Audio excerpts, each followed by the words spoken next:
Inamin naman ni Pangulong Bongbong Marcos na ang hindi pagsunod ni dating PNP Chief General Nicolas Torre III sa direktiba ng NAPOLCOM ang nagdulot ng kanyang pagkakatanggal sa pwesto. Ayon sa Pangulo na ilang ulit niyang pinaalalahanan si Torre pero tumanggi itong sumunod. Ang direktiba ay kaugnay ng pagbabalik sa dati nilang posisyon ni Lieutenant General Jose Melencio Nartates at Lieutenant General Bernard Abana.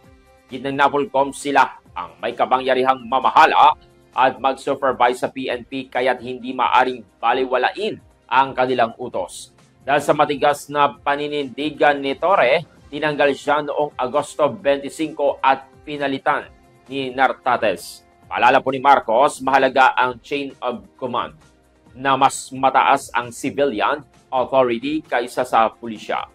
Gayunpaman nilinaw ng Pangulo na maayos ang kanilang paghiwalay ni Torre.